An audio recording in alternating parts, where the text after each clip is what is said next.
Chapter 1. The bruise beneath the lantern. Light. The tavern smelled of old wood and sour wine, the kind of place where people came to forget their names. Alara moved between the tables like a shadow, her steps practiced and small, her eyes trained on the floorboards. She'd learned long ago that invisibility was a skill, one that kept wandering hands at bay and questions unasked. She didn't want to be seen. Not after what had happened in the city. Not after the trial that had stripped her of everything but her pulse. The night crowd was thickening.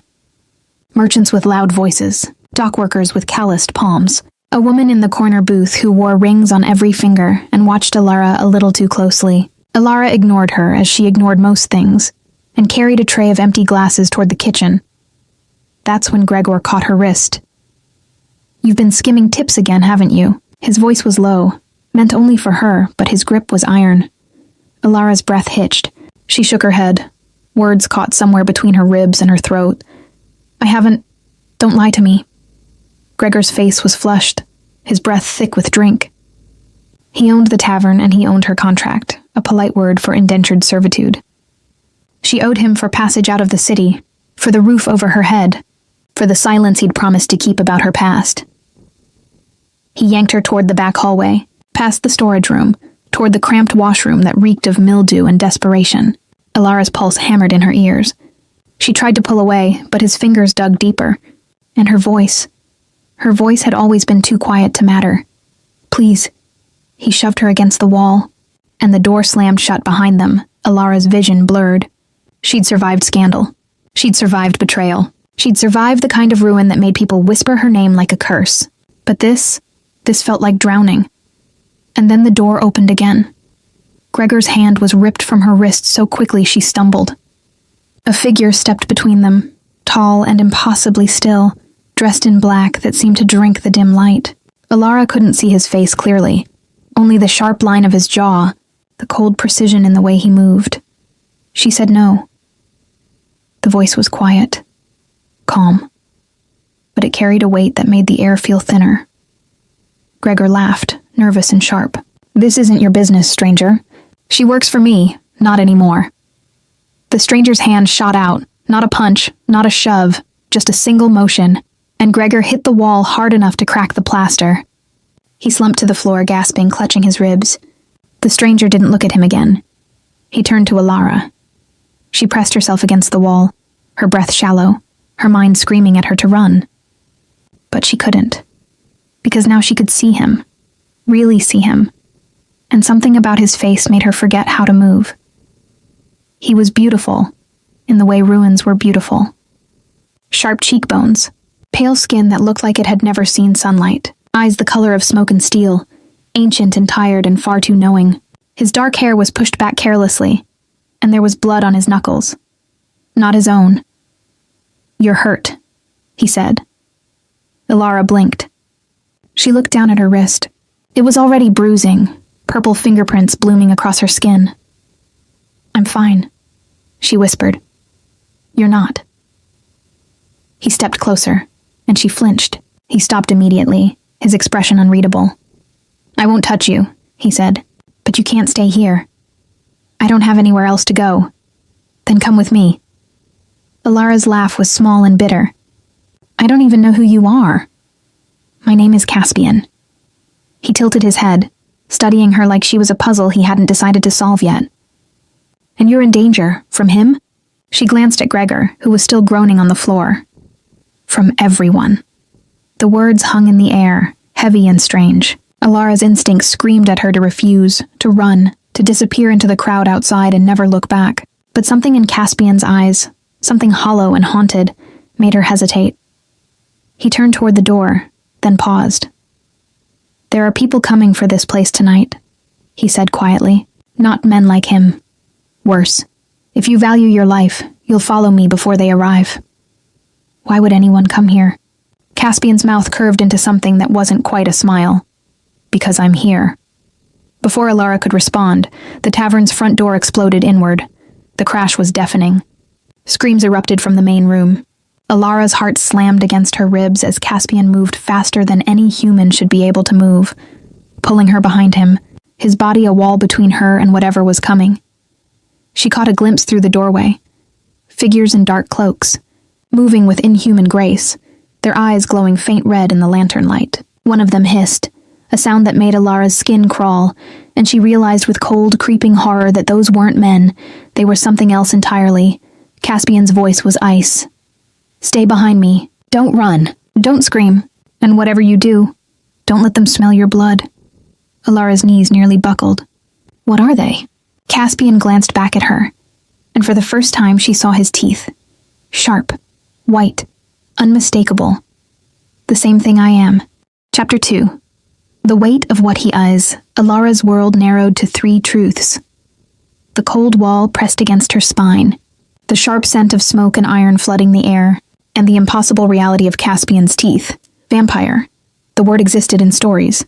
In warnings mothers gave their children, in the whispered superstitions of sailors, who claimed certain ports went dark when the moon was new. But stories didn't move like the figures now circling the tavern's main room. Stories didn't make that sound, half hiss, half laugh, that set every primitive instinct in Alara's body screaming. Caspian's hand shot back, catching her arm before she could bolt. His grip was firm but careful, as if he knew exactly how much pressure would break her.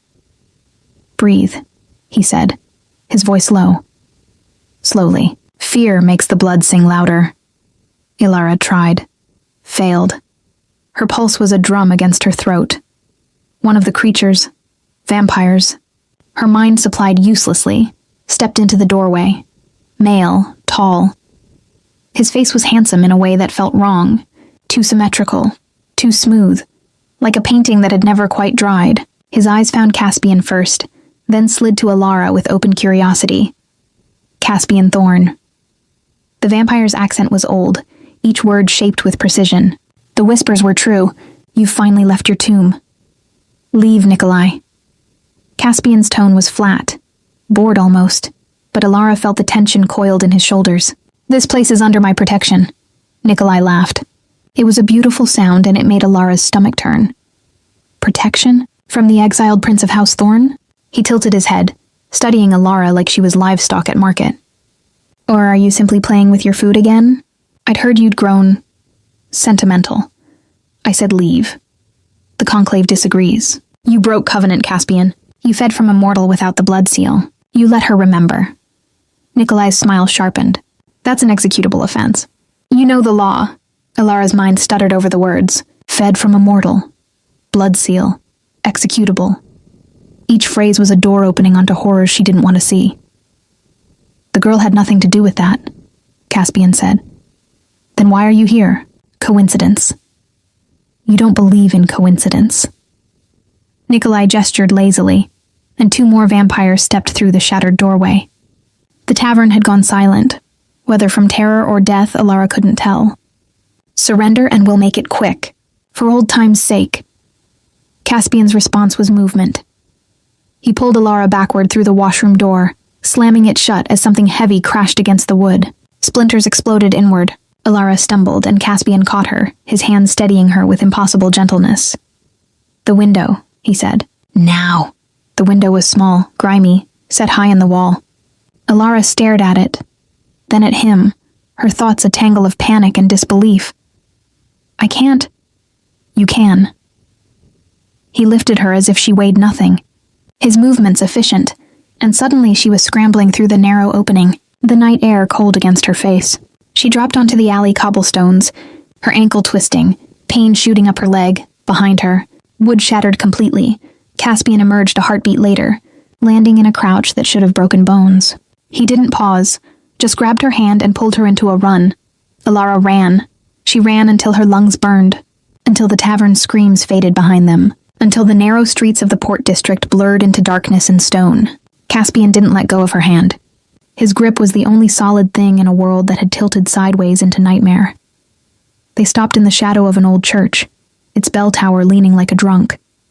Alara collapsed against the wall, gasping, her vision spotting. Caspian stood watch, his back to her, scanning the empty street with the stillness of a predator. "Are they gone?" Alara managed, for now. He glanced back at her. "They won't stop looking. Why?" The question came out sharper than she intended. "What did I do? I'm nobody. I'm nothing." Caspian turned fully, and something in his expression softened. Barely, but enough. "You were there," he said simply. "That's enough." Alara pressed her hand against her chest, trying to slow her heart. Her wrist throbbed where Gregor had grabbed her. Everything throbbed. "You're one of them," she said. It wasn't a question. "Yes. Are you going to kill me?" Caspian's jaw tightened. For a long moment, he didn't answer. Then, "No. Why not?" "Because I'm tired of killing." The words were quiet, almost too quiet to hear, but they carried a weight that made Alara look up. In the moonlight, Caspian looked less like a monster and more like something broken that had learned to stand upright anyway. "What do you want from me?" she asked. "Nothing." He exhaled slowly, and Alara realized it was the first time she'd seen him breathe at all. "But I need you to trust me for one night. Just tonight. There's a place you'll be safe." "Safe from what?" "From House Corvain. From the Conclave's enforcers. From whatever your former employer might have told them about the girl who ran." His eyes found hers. "From me, if necessary." Alara's throat tightened. She wanted to say no. She wanted to run in the opposite direction, to find a coach, a ship, anything that would carry her far from vampires and blood oaths and men who moved like death itself. But she had nowhere to go. No money, no allies, and something in Caspian's voice, that exhaustion, that terrible honesty, made her believe him. "One night," she said. Caspian nodded once, a sharp, formal gesture. "One night," he agreed. He held out his hand. After a heartbeat's hesitation, Alara took it. His skin was cold, but his grip was steady, and when he pulled her gently to her feet, she didn't fall. They walked into the darkness together. Chapter 3. The House of Shadows, the safe place Caspian promised, turned out to be a manor on the city's edge, where the cobblestone streets gave way to overgrown gardens and iron gates that groaned like dying men. Alara stopped at the entrance, her hand slipping from Caspian's. "This is abandoned," she said. "It's mine." The gate swung open at his touch, though Alara saw no lock, no mechanism, just Caspian's palm against rusted metal, and then the path forward, lined with statues whose faces had been worn smooth by time and rain. The manor itself was Gothic in the truest sense, all pointed arches and darkened windows, ivy climbing the stone like veins. A single light burned in an upper window. Alara's every instinct screamed that this was a trap, a cage, a place where girls like her disappeared. But behind them, the city sprawled dark and hostile, full of vampires who wanted her dead for the sin of being in the wrong place. Lesser evil, she told herself. Choose the lesser evil. Caspian didn't push. He simply walked forward, and after a moment, Alara followed. Inside, the manor was surprisingly warm. Candlelight flickered from sconces that looked centuries old, casting long shadows across wood-paneled walls. The furniture was sparse but elegant. A single chair by the fireplace, a table set with nothing, shelves lined with books whose spines were cracked and faded. It felt like a museum. Or a mausoleum. "You live here?" Alara asked, her voice echoing in the silence. "I exist here." Caspian moved through the space with familiarity, lighting more candles with a taper he pulled from thin air. "There's a difference." Alara wrapped her arms around herself. Now that the adrenaline was fading, she could feel everything. The bruise on her wrist, the ache in her ankle, the bone-deep exhaustion of too many nights running from too many things. "Why did they attack the tavern?" she asked. "That vampire, Nikolai. He said you broke some kind of law." Caspian paused, his back to her. "I did. What law?" "The law of consent." He turned and his expression was unreadable. "Vampires don't feed without permission. Not from the conclave-bound houses. We use blood servants, humans who enter contracts willingly, who are compensated and protected. The alternative is chaos, war." Alara's stomach twisted. "But you didn't." "No." His voice was flat. 3 months ago, I lost control. I fed from a woman without the blood seal, without erasing her memory afterward. She remembered. She spoke.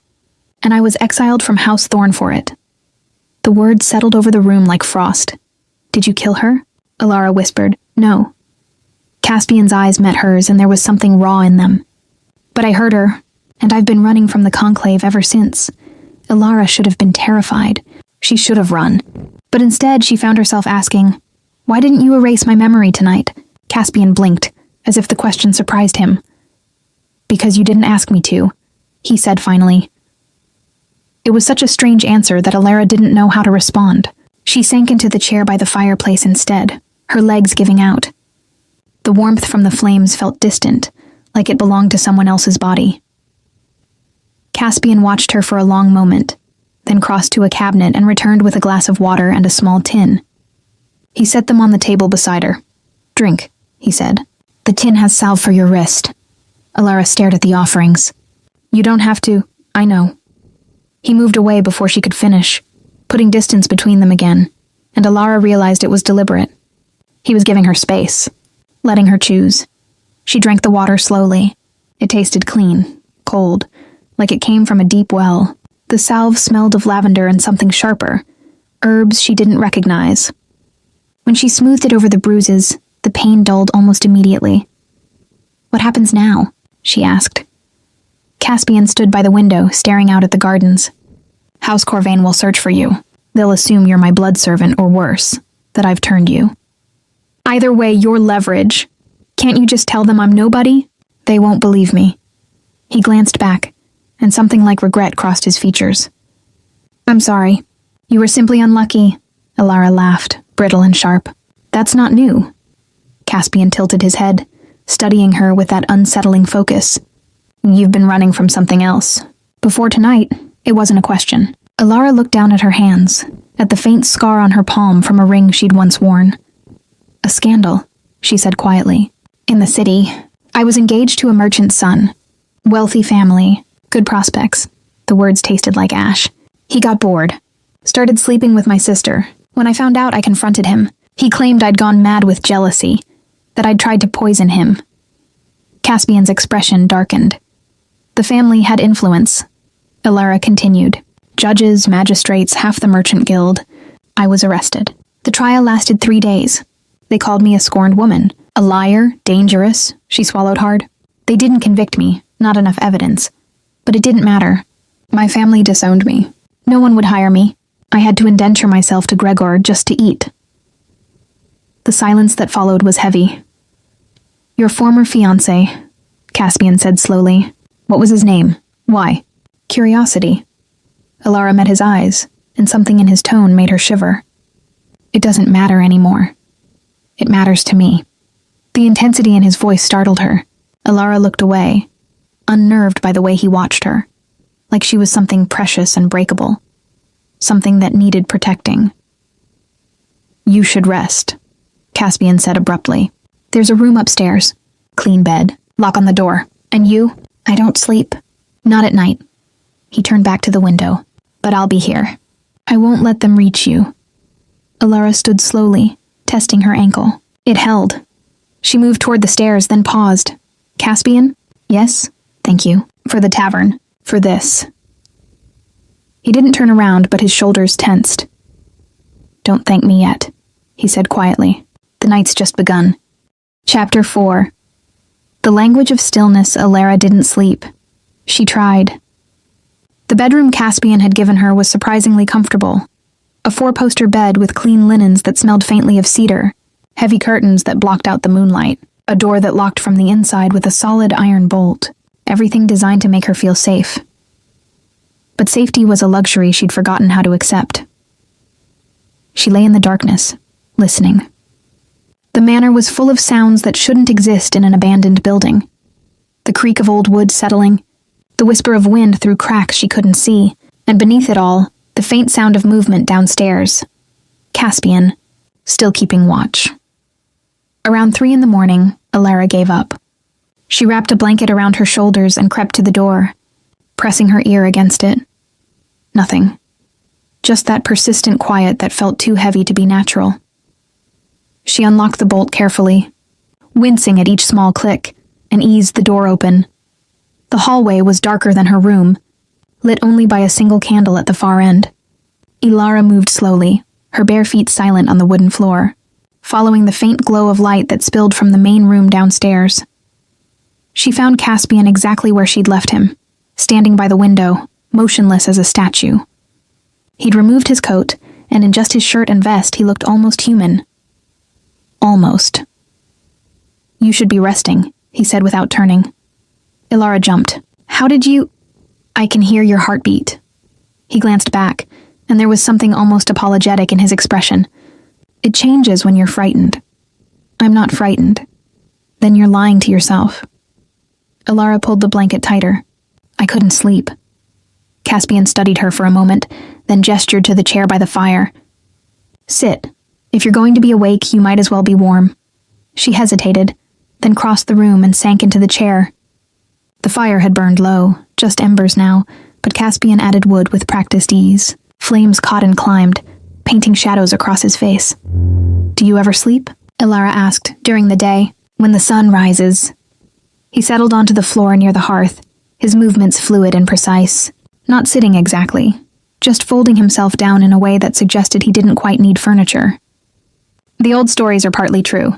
Sunlight doesn't burn us, but it weakens, makes us vulnerable. Most of us prefer the dark."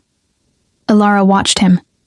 This creature who'd saved her twice in one night, who moved like death and spoke like a tired scholar. "What are you?" she asked quietly. "I mean, I know you're a vampire, but what does that mean? Really?" Caspian was silent for so long she thought he wouldn't answer. "Then, it means I'm old, very old. I was born in 1547. I've seen empires rise and fall. I've forgotten more languages than you'll ever learn. I've loved, fought, betrayed, been betrayed." He stared into the fire, "And I'm tired of all of it." "Then why not just—" "Stop. Stop what?" "Existing, if you're that tired." His mouth curved slightly, but it wasn't quite a smile. "Because we can't, not easily. Vampires don't age, don't sicken. The only things that can kill us are beheading, fire, or another vampire. And I'm too much of a coward for the first two." Ilara pulled her knees up, wrapping the blanket around them. "The woman you fed from. The one who remembered. What happened to her?" Caspian's jaw tightened. "She survived. I made sure of it. Gave her enough gold to disappear, to start over somewhere the Conclave couldn't reach. But the damage was done. Why didn't you have permission?" "Because she didn't know what I was." His voice dropped. "I thought I could control it. I hadn't fed in weeks. Foolish pride, thinking I was above the hunger. Then I saw her bleeding, a kitchen accident, and I—" He stopped, closing his eyes. "I took too much. When she woke, she remembered everything. The Conclave declared me rogue. House Thorn disowned me to avoid war with the other houses." Ilara absorbed this slowly. "Your own family turned on you. It's our way. House law is absolute. My brother made the announcement himself." Something bitter crossed Caspian's features. Victor always was better at politics than I was. The fire crackled between them. Ilara found herself studying Caspian in the flickering light. The sharp lines of his face. The way he held himself with a kind of coiled tension, as if he expected an attack at any moment. He looked like a man carrying centuries of weight. "The vampire at the tavern," Ilara said. "Nikolai. He called you a prince." "I was. Once. Youngest son of House Thorn. One of the original bloodlines." Caspian's voice was flat. "It doesn't matter anymore. It matters to them.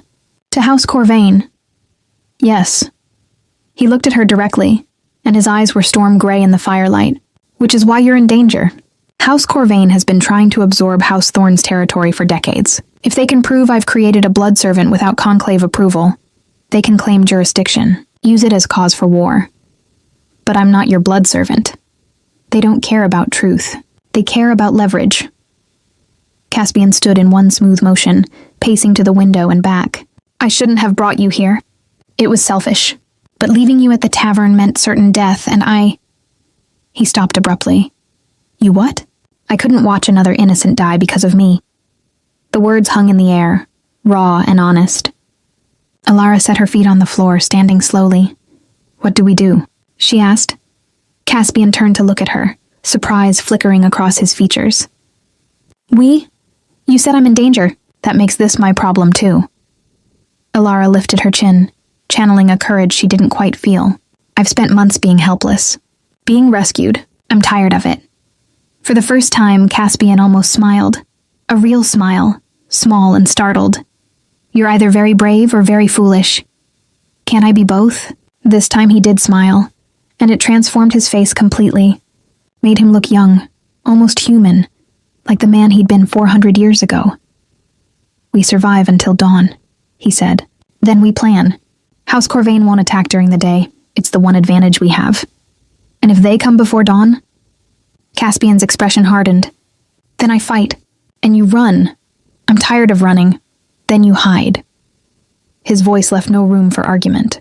"I've lost enough. I won't lose you too." The words settled over Alara like a cloak, heavy and warm and terrifying. She didn't know what to say, so she simply nodded. Outside, the darkness pressed against the windows, and somewhere in the city, House Corvain was hunting. Chapter 5. The blood beneath the skin dawn came slowly, bleeding pale light across the horizon like a wound opening. Alara watched it from the window, her forehead pressed against the cold glass. She'd stayed downstairs with Caspian through the remaining hours of darkness, neither of them speaking much, just existing in the same space. It should have been awkward. Instead, it felt oddly natural, like they'd been keeping vigil together for years instead of hours. Behind her, she heard Caspian shift. When she turned, he was standing in the shadows near the fireplace, deliberately out of the growing light.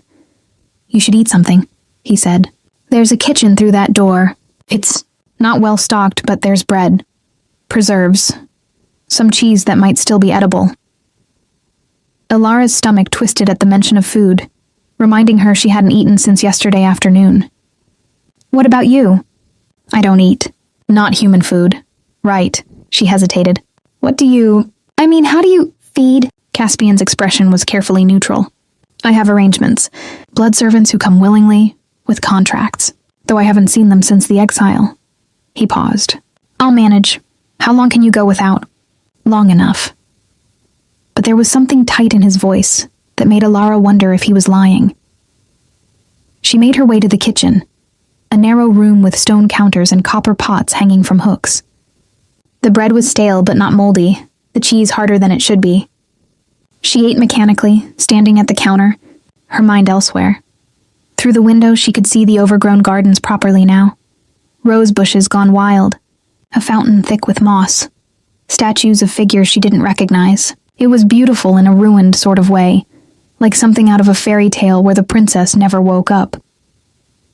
When she returned to the main room, Caspian had moved to the chair farthest from the windows. He looked paler in the daylight, his skin almost translucent, dark circles visible beneath his eyes that hadn't been there in the night. "You look terrible," Alara said before she could stop herself. Caspian's mouth twitched. "Honesty. How refreshing. I'm sorry, I didn't mean—" "No, you're right. Daylight isn't kind to my kind." He leaned back, closing his eyes. "I should rest. But I need to teach you something first." Alara sat on the edge of the settee across from him. "Teach me what?" "The rules. If House Corvain finds you, when they find you, you need to know how to survive." He opened his eyes, fixing her with that intense gray stare. "First rule, never invite a vampire into your home. Ever. It creates a bond, a permission that's nearly impossible to revoke. But you brought me here. This is my home. Different rules." He held up a finger. "Second, if a vampire offers you a blood oath, refuse, always. Blood oaths bind humans to vampire will. You'd become little more than a puppet." Alara's skin crawled. "How do I know if someone's offering one?" "They'll ask you to drink their blood, usually mixed with wine or water. They'll make it sound romantic. Eternal connection, perfect trust." His voice hardened. "It's slavery. Third rule, if you're captured, tell them you know nothing. That I kidnapped you, forced you to come here. Play the victim." Caspian leaned forward, his elbows on his knees. "They'll test you, cut you to see if my blood responds to yours, if there's a bond. There isn't, so you'll pass. They might let you go. Might? House Corvain isn't known for mercy, but it's better odds than admitting you came willingly." Alara absorbed this, her hands twisting in her lap. "What happens if they take you?" "They'll execute me. Publicly, probably. Make an example." He said it so calmly, like he was discussing the weather. "The Conclave doesn't forgive rogue vampires. We're too dangerous. There has to be another way." "There isn't." Caspian stood, moving toward the stairs with careful, measured steps. "I'm going to rest now. There's iron powder in the cabinet by the door. Make a line across every threshold. It won't stop them, but it'll slow them down. Give you time to run. Caspian, he paused on the stairs, not looking back. Thank you, Ilara said quietly. For telling me.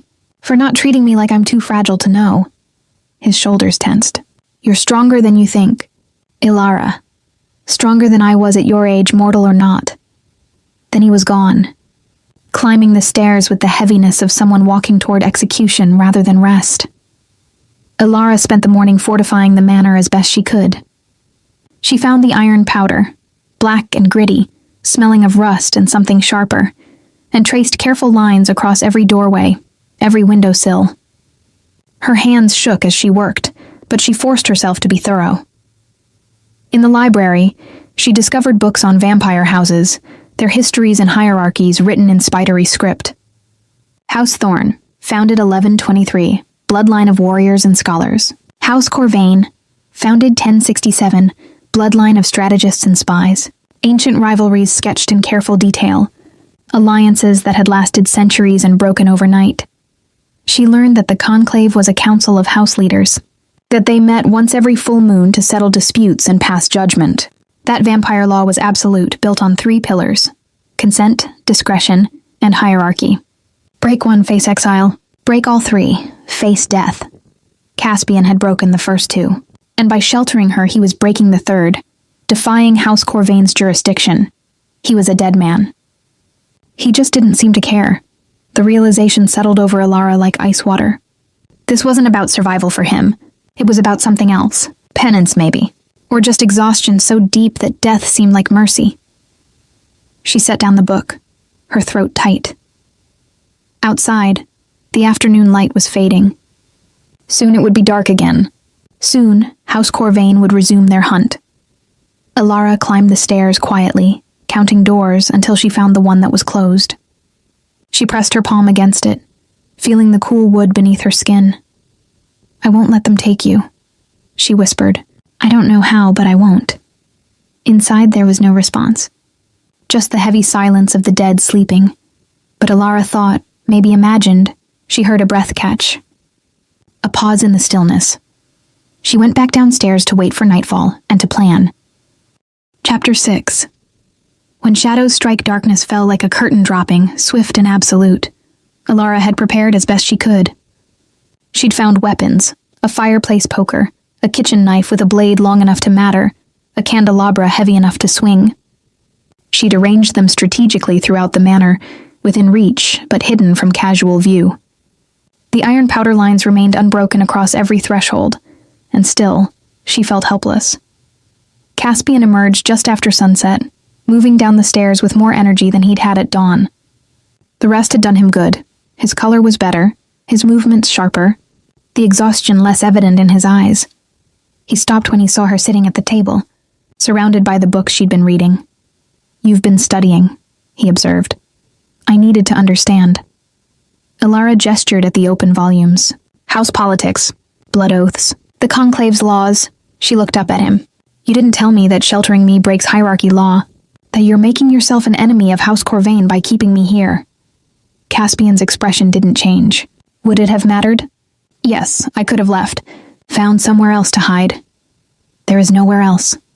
He moved to the window, scanning the gardens with practiced vigilance. House Corvain has influence throughout the city. The moment you stepped outside these walls alone, they'd take you. At least here I can fight. You can't fight an entire house.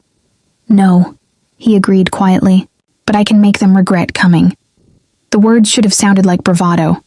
Instead, they carried the weight of truth, cold, certain, and terrible.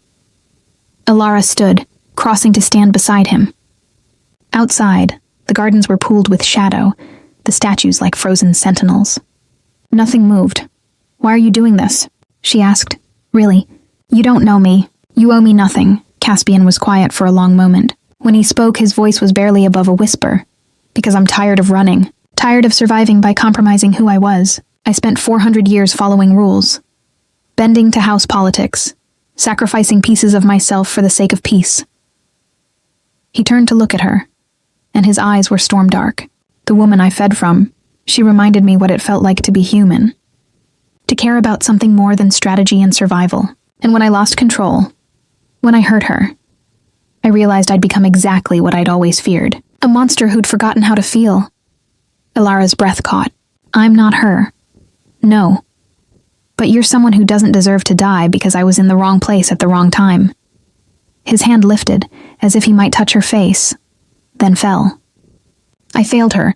I won't fail you. Before Ilara could respond, Caspian went rigid. His head snapped toward the eastern window, his entire body tensing like a wire pulled taut. They're here, he said. Ilara's heart slammed against her ribs. How many? 6, maybe 7. He moved with inhuman speed, pulling her away from the window. Upstairs, the room with the iron door. Lock yourself in. I'm not leaving you, Ilara. His hands gripped her shoulders, firm but gentle. Please, if they take you, they'll use you to control me.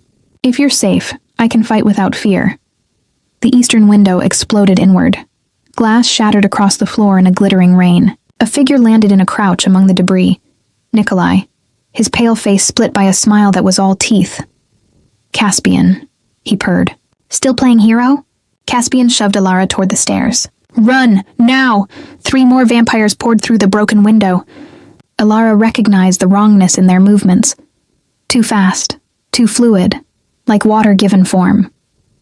They spread out, circling, and Caspian moved to intercept them, putting himself between them and the stairs. Ilara ran. She took the steps 2 at a time, her breath ragged in her throat. Behind her, she heard the first impact, bodies colliding with force that shouldn't be possible, furniture shattering, a sound like thunder contained in a box. The iron door was at the end of the hall, exactly where Caspian had said. Ilara grabbed the handle, yanked it open, and came face to face with a vampire. Female. Elegant. Dark hair coiled like a serpent, eyes the color of old honey. She smiled, and it was worse than Nikolai's, sweet and poisonous all at once. Hello, little mouse, she said. Ilara tried to scream, but the vampire's hand shot out, covering her mouth. The grip was iron, inescapable.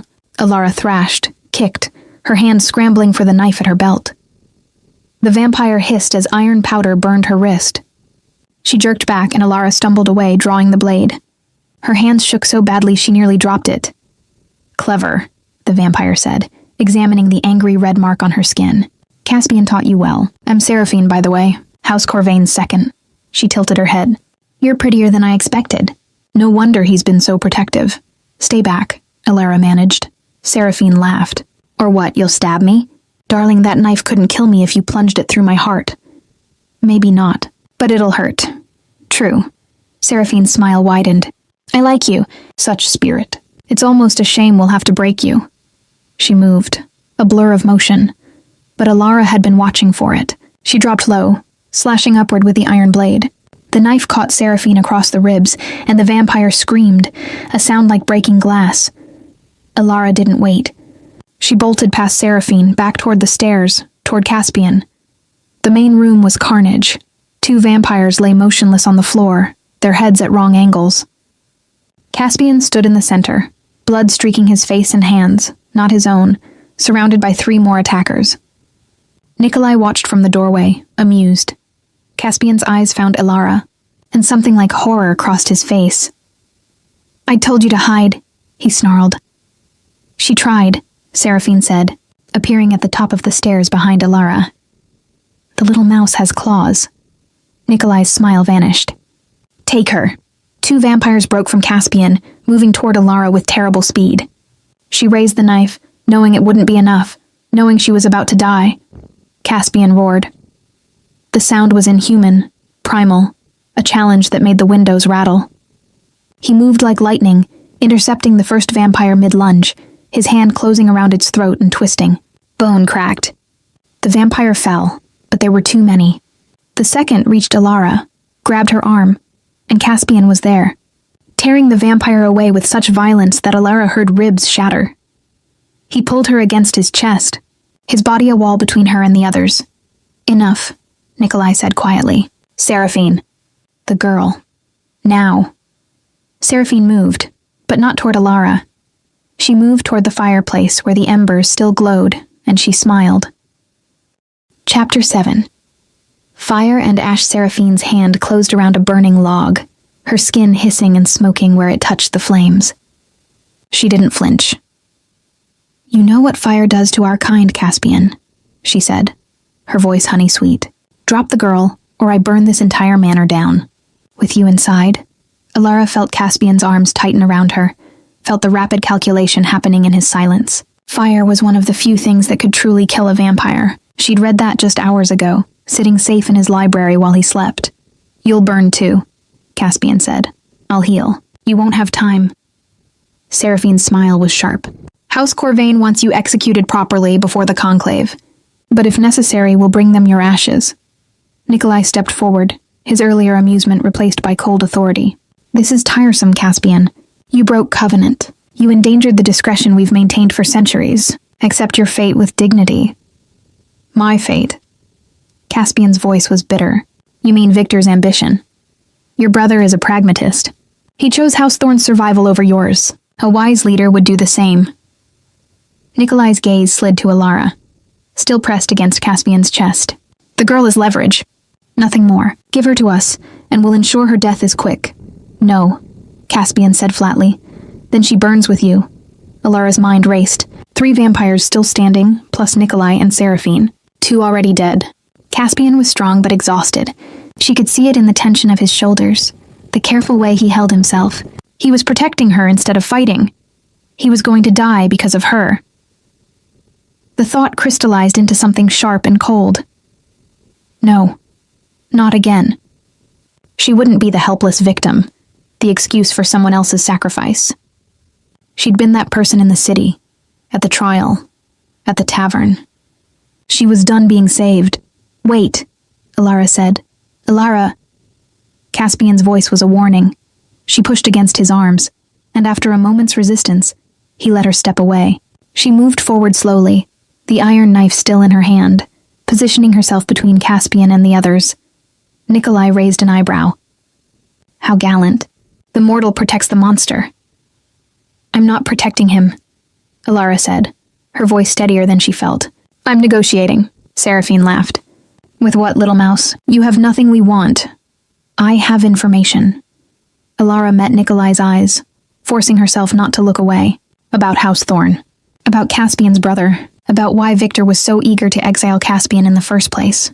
It was a complete lie. But Alara had learned something in the months since her trial. People believed what they wanted to believe. And powerful people always suspected conspiracy. Nikolai's expression shifted just slightly. "Explain. Not here. Not while he's listening." Alara gestured at Caspian without looking back. "Take me to House Corvain. I'll tell your lord everything, but only if you let Caspian go." "Alara, don't..." Caspian's hand caught her wrist. She turned to face him, and the anguish in his eyes nearly broke her resolve. But she'd made her choice. "You said you wouldn't lose me," she said quietly. "Then let me save you. Just this once. I can't. You have to." She pulled free of his grip. "You've been protecting me since the moment we met. Let me return the favor." Caspian stared at her like she was something impossible, something he couldn't understand. Then his jaw tightened, and she saw the moment he accepted what was happening. "If they hurt you, they won't. I'm leverage, remember." She forced a small smile. "I'll be fine. It was another lie." They both knew it. Nikolai studied them with calculating interest. "How touching. Very well. The girl comes with us. Caspian, you have until dawn to leave the city. If we find you after that, negotiations end." "I want your word," Alara said. "Blood oath." The room went silent. Even Seraphine looked surprised. "You don't know what you're asking," Nikolai said slowly. "Yes, I do. Caspian taught me." Alara lifted her chin. "Blood oath that you'll let him leave the city unharmed. Or I tell you nothing." Nikolai's eyes gleamed with something like respect. "You're either remarkably brave or remarkably stupid. I've been told I'm both." He smiled. A real smile this time, though no less dangerous. "Very well. A blood oath." He drew a small knife from his coat, pricked his thumb, and let 3 drops of blood fall to the floor. I, Nikolai of House Corvain, swear upon my blood that Caspian Thorn will be permitted to leave this city unharmed until dawn breaks. Should I break this oath, may my blood turn to ash in my veins." The air seemed to shimmer, as if reality itself had witnessed and accepted the terms. Alara exhaled slowly. It was done. Caspian moved behind her, his presence a solid warmth at her back. "When they realize you're lying, I'll improvise. I'm good at that." She turned to face him one last time. "Thank you. For everything." His hand came up, fingers brushing her cheek with impossible gentleness. "This isn't over." "I know. I will come for you. I know that too." For one brief, stolen moment, Ilara let herself lean into his touch. Let herself feel the strange connection that had formed between them in just 2 nights. The monster and the ruined girl. Finding something like hope in each other. Then Seraphine's hand closed on her shoulder, and Ilara was pulled away. "Enough sentiment," Seraphine said. "Time to go, little mouse." Ilara looked back once as they dragged her toward the door. Caspian stood alone in the wreckage of his manor, surrounded by bodies and broken furniture, his gray eyes locked on hers. He looked like a man watching his last hope disappear, or a man planning war. The iron powder lines broke beneath her feet as they pulled her across the threshold. Outside, a black carriage waited, horses stamping nervously. They threw her inside, and Seraphine climbed in after, settling across from her with predatory grace. "You're lying, of course," Seraphine said conversationally as the carriage lurched forward. "About having information." Ilara said nothing, but Lord Corvain will enjoy breaking you anyway. He has such creative methods. Seraphine leaned forward, her honey eyes catching the lamplight. "Tell me, little mouse, do you scream prettily?" Ilara met her gaze and smiled, cold and sharp as the iron blade she'd hidden in her sleeve. "I guess you'll find out." The carriage rolled into the night, carrying her toward House Corvain and whatever horror waited there. Behind them, in the ruins of his sanctuary, Caspian stood watching until the lights disappeared. Then he began to plan. Chapter 8. The Court of Wolves' House. Corvain's estate rose from the city's heart like a crown of blackened iron and stone, all sharp angles and narrow windows that watched the streets below with silent judgment. Ilara had expected something Gothic, something ancient. Instead, the architecture was modern, cold, designed to intimidate rather than enchant. They dragged her through a side entrance, down corridors lit by gas lamps that cast everything in sickly yellow light. Servants, human servants, pressed themselves against the walls as they passed, their eyes downcast. Ilara saw the marks on their necks, the thin white scars that spoke of regular feeding. Blood servants. Willing or not, she couldn't tell. Seraphine's grip on her arm was bruising as they climbed a spiral staircase, ascending into the building's upper levels. The walls here were decorated with portraits, stern-faced vampires in clothing that spanned centuries, their eyes following Ilara's progress with painted disdain. They stopped before double doors carved with ravens. Nikolai knocked once, precise and formal. "Enter," a voice called from within. The room beyond was a study designed to overwhelm. Floor-to-ceiling bookshelves, a desk of dark wood so polished it reflected the chandelier above like black water, and behind the desk, a man who looked barely 30 but carried himself with the authority of centuries. Lord Corvain was beautiful in the way predators were beautiful, sleek and deadly, with sharp cheekbones and eyes the color of old wine. His dark suit was impeccably tailored, his movements economical and precise. He looked up from the document he was reading, and his gaze settled on Ilara with clinical interest. "So," he said, "the girl who's captured young Thorn's attention." Ilara forced herself to stand straight despite Seraphine's grip.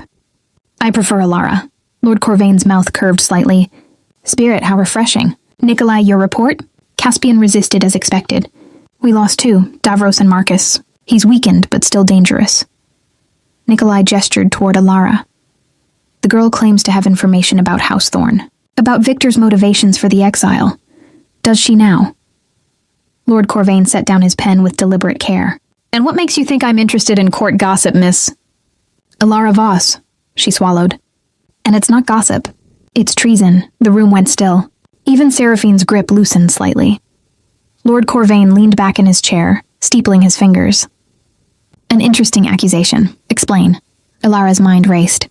She had no information, no proof. Nothing but desperation and the memory of Caspian's face as she'd walked away. But she'd learned something from her trial, from the months of being called a liar. The best lies were built on fragments of truth. Caspian told me about the woman, the one he fed from without the blood seal. Alara kept her voice steady. He said it was an accident, that he'd lost control. But Victor moved too quickly. The exile was announced within hours, before the conclave could convene, before proper investigation. Victor was protecting House Thorne from scandal, Lord Corvain said. Standard procedure. Or he was protecting himself. Alara met his wine-dark eyes. What if it wasn't an accident? What if someone sabotaged Caspian's control deliberately, made him vulnerable, then ensured he'd be caught? Silence stretched like wire pulled taut. That's quite a theory, Lord Corvain said slowly. Do you have evidence? No, but I know where to look. Another lie, but Alara committed to it fully. The woman Caspian fed from, she's still alive. Still in the city, under Victor's protection. Why? If she was just a victim, why keep her close? It was a guess, a desperate, wild guess, but Lord Corvain's expression shifted just slightly, and Alara knew she'd struck something. Seraphine, he said quietly. Leave us. Seraphine's honey eyes narrowed. My lord, now. She released Alara's arm with obvious reluctance and swept from the room, Nikolai following. The doors closed with a soft click, leaving Alara alone with one of the most powerful vampires in the city. Lord Corvain stood, moving around the desk with fluid grace. He was taller than she'd thought, and up close she could see the age in his eyes, centuries of calculation and conquest. You're lying, he said calmly. But you're lying well. That takes intelligence. He circled her slowly, studying. Tell me the truth now, Miss Voss. What are you really trying to do? Alara's hands trembled. She clasped them behind her back. I'm trying to save someone who doesn't deserve to die. Caspian Thorne broke covenant. The penalty is death. He made a mistake. One mistake in 400 years. And you're going to execute him for it? Alara turned to face Lord Corvain directly. I read about House Corvain. You're strategists, politicians. You don't care about justice. You care about power. So what do you really want? Lord Corvain's smile was sharp. Clever girl. What I want is irrelevant. The Conclave has laws for a reason. Without them, we'd descend into chaos. Vampires feeding indiscriminately, creating blood servants without consent, exposing our existence to the mortal world. Caspian's crime threatens that order. Then let him make amends. Let him prove he's not a threat. How? By hiding in his manor?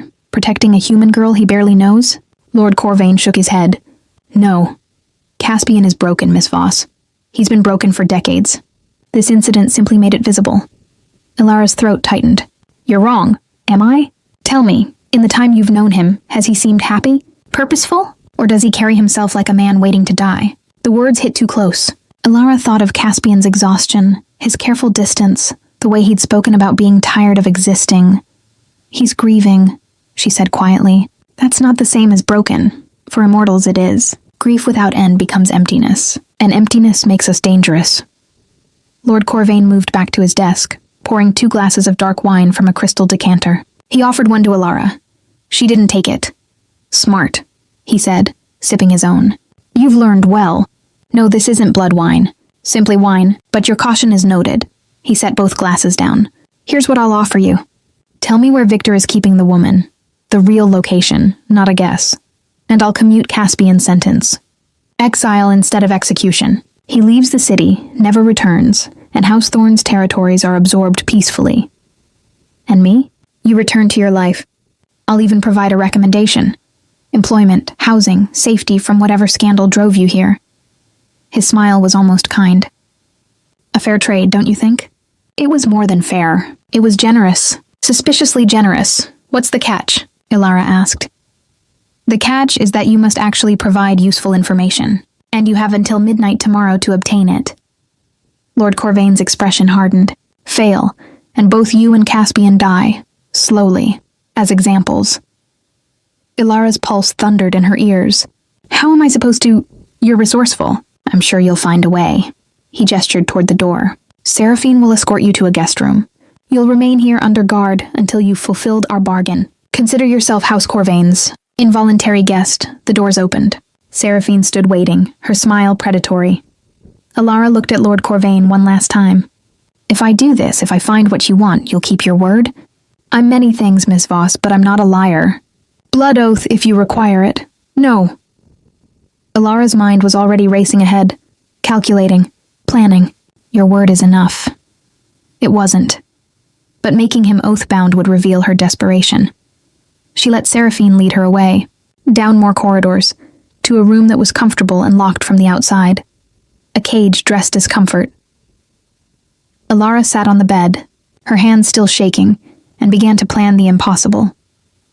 She had to find a woman she'd never met, extract information she didn't have, and somehow survive long enough to save a vampire who'd already resigned himself to death. Outside the window, the city sprawled beneath a moonless sky, and somewhere in the darkness, Caspian was preparing to wage war against an entire house, for her. Chapter 9. The bargain in blood. Alara didn't sleep. She couldn't. The room was comfortable, too comfortable. A 4-poster bed with silk sheets, a wardrobe filled with clothes that would actually fit her, a wash basin with water that smelled of lavender. It was a gilded cage, designed to make her forget she was a prisoner. She paced instead, wearing a path in the expensive carpet, her mind circling the same impossible problem. Lord Corvain wanted information she didn't have about a woman she'd never met, and she had less than 24 hours to produce it or watch Caspian die. The window was locked, reinforced. She'd already checked. 3 stories up, guards visible in the courtyard below. Even if she could escape, where would she go? Back to Caspian's manor? Lead House Corvain's forces straight to him? No, she had to think. Had to find another way. Around midnight, she heard footsteps in the corridor. The lock turned, and Alara grabbed the fireplace poker she'd hidden behind the curtain. Seraphine entered, carrying a tray. She raised an eyebrow at the poker. Honestly, little mouse, if I wanted you dead, you'd be dead. She set the tray on the table. Bread, cheese, some kind of stew that smelled better than it had any right to. Eat. Lord Corvain prefers his informants conscious. Alara didn't lower the poker. Why are you here? Because I'm curious. Seraphine settled into the chair by the window, crossing her legs with elegant precision. You're either the bravest human I've ever met, or the most foolish. I can't decide which. Does it matter? Not particularly. You'll be dead in a day either way. Seraphine studied her nails, unconcerned. Unless you actually produce this information. Then you'll live to regret choosing Caspian Thorn over your own survival. Alara set down the poker slowly. You know where the woman is. The one Caspian fed from. Perhaps. Then why not just tell Lord Corvain? Seraphine's smile was sharp. Because house politics are complicated, little mouse. If I give my lord the information directly, I'm simply doing my duty. But if you provide it, a desperate human girl trying to save her vampire lover, it becomes leverage. Proof that even House Thorn's exiled prince inspires loyalty. That makes Caspian more dangerous, not less. So you want me to fail? On the contrary, I want you to succeed spectacularly. Seraphine leaned forward. Tell me, do you love him? Caspian? The question caught Alara off guard. I barely know him. That's not an answer. Alara looked away, her throat tight. He saved my life. Twice. He didn't have to. No, he didn't. Caspian has always had an unfortunate habit of caring about the wrong people at the wrong time. Seraphine's voice softened, just slightly. 2 centuries ago, he saved my life too. Pulled me from a burning building after my maker abandoned me. House Thorn took me in, gave me purpose. I owed him everything. Then help me save him. I can't. My loyalty is to House Corvain now. But... Seraphine stood, moving to the door. She paused, not looking back. The woman's name is Marguerite. She works at the Silvered Rose, an apothecary near the East Quarter docks. Victor keeps her close, but not imprisoned. She still believes she owes him her silence. Alara's heart leapt. Why are you telling me this? Because I'm tired of watching good vampires destroy themselves over human entanglements. If Caspian survives, perhaps he'll finally learn to let go. Seraphine's hand rested on the door handle. The guard changes at 3. The door to the servants' entrance is unlocked for 10 minutes while they rotate. After that, you're on your own. Seraphine, don't thank me. If you're caught, I'll deny this conversation ever happened. And if you fail... She glanced back, her honey eyes sad. Make it quick. Death is kinder than what Lord Corvain will do to you. Then she was gone, the lock clicking back into place. Alara stood frozen for a moment, processing what had just happened. Then she moved. She changed quickly into the simplest clothes from the wardrobe. Dark trousers, a plain shirt, boots that fit well enough. She braided her hair tight, tucked the iron knife into her boot, and waited by the door, counting heartbeats. At 3, she heard voices in the corridor, guards changing position, footsteps receding. Alara tested the handle. It turned. She slipped into the corridor, keeping to the shadows, following the path Seraphine had indicated with careful gestures. Down 2 flights of stairs, through a kitchen that smelled of blood and copper, past rooms where she heard sounds she didn't want to identify. The servants' entrance was exactly where Seraphine had said. Alara pushed through, emerging into an alley that reeked of garbage and rain. She ran. The East Quarter docks were a 30-minute walk at a normal pace. Alara made it in 15, her lungs burning, her ankle screaming where she'd twisted it days ago. The Silvered Rose was easy to find, a narrow building squeezed between a tavern and a ship chandler. Its windows dark, but for a single light on the upper floor. Alara circled to the back, found a door that looked service-related. It was locked, but the wood was old, rotted at the hinges. She threw her weight against it once, twice. It splintered open. Inside, the apothecary smelled of dried herbs and something sharper, medicinal. Alara moved through the shop carefully, avoiding the creaking floorboards, climbing stairs toward the light. The upper floor was a single room, half living space, half workshop. A woman sat at a table, grinding something in a mortar, her back to the door. "I'm closed," she said without turning. "Whatever you need can wait until morning. Marguerite?" Alara's voice was soft. The woman went rigid. She turned slowly, and Alara saw a face that was beautiful despite the fear etched into every line. Dark hair streaked with premature gray. Eyes that had seen too much. "Who are you?" Marguerite asked. "My name is Alara. I need to talk to you about Caspian Thorn." Marguerite's face drained of color. "No, absolutely not." "Get out! Please! I said get out!" Marguerite stood backing away. "Victor swore I'd be safe if I never spoke about it." "If you're here, that means Victor lied to you," Alara said quietly. "And Caspian is going to die unless you help me." Marguerite's hands shook. "I can't. You don't understand what they'll do." "I do understand. Because they're doing it to me too." Alara stepped forward, keeping her hands visible, non-threatening. "I know Caspian hurt you. I know you're scared, but House Corvain is going to execute him, and I think Victor wanted that to happen. I think he set Caspian up. That's insane." "Is it?" "Victor exiled his own brother within hours. No investigation, no trial. Just immediate judgment." Alara's voice dropped. "What if it wasn't an accident? What if someone tampered with Caspian's control, made him vulnerable, then ensured he'd be caught feeding from you?" Marguerite's face crumpled. She sank back into her chair, her hands covering her mouth. "Oh, gods," she whispered. "Oh, gods, I'm such a fool. What happened?" Alara moved closer, crouching beside her. "Please, tell me." Marguerite looked up, tears streaming down her face.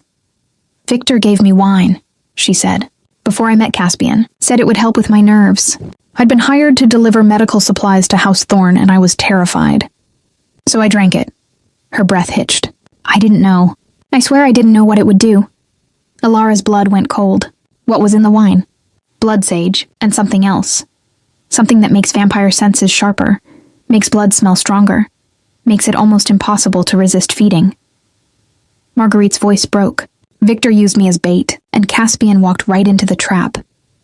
Outside, dawn was still hours away, and Alara finally had what she needed to save them both. Chapter 10. Dawn breaking Alara didn't return to House Corvain. She ran through the pre-dawn streets with Marguerite beside her, the apothecary clutching a leather satchel that held evidence. Bottles, ledgers, correspondence between Victor and a blood sage dealer. Proof that House Thorn's heir had orchestrated his brother's fall. But evidence meant nothing if they couldn't survive long enough to present it. "Where are we going?" Marguerite gasped, struggling to keep pace. "Caspian's Manor. It's the only place we'll be safe until dawn." Alara pulled her down a side street as voices echoed behind them. House Corvain's guards, alerted to her escape. "Can you run faster?" "I'm trying." An arrow whistled past Alara's ear, embedding in the wall ahead. She jerked Marguerite sideways into an alley, her heart slamming against her ribs. They were being hunted, actually hunted. The manor appeared through the morning mist like salvation, dark, imposing, its iron gates hanging open. Ilara dragged Marguerite through, and the moment they crossed the threshold, she felt something shift. A presence, ancient and protective. Caspian emerged from the shadows of the entrance, and the relief that flooded Ilara was so intense it nearly buckled her knees. "You escaped," he said, his voice rough. His eyes found Marguerite, and something complicated crossed his face. Guilt, recognition, pain. "Marguerite, don't!"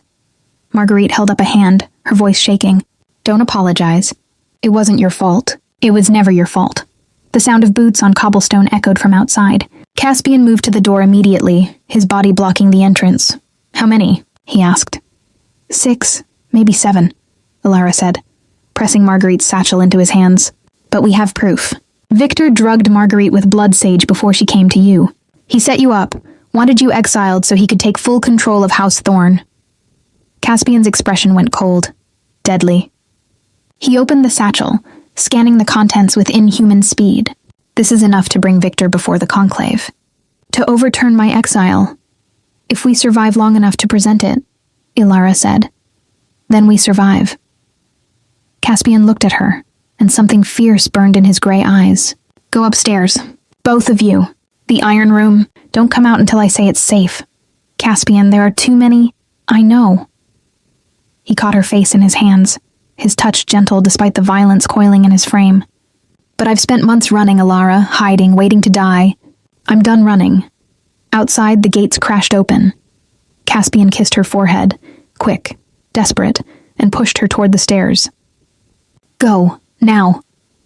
Ilara grabbed Marguerite and ran, even as every instinct screamed at her to stay, to fight beside him. They reached the Iron Room just as the first vampire smashed through the entrance below. Through the crack in the door, Ilara watched. Caspian faced 7 vampires with the calm of someone who'd already accepted death. Nikolai led them, his expression almost regretful.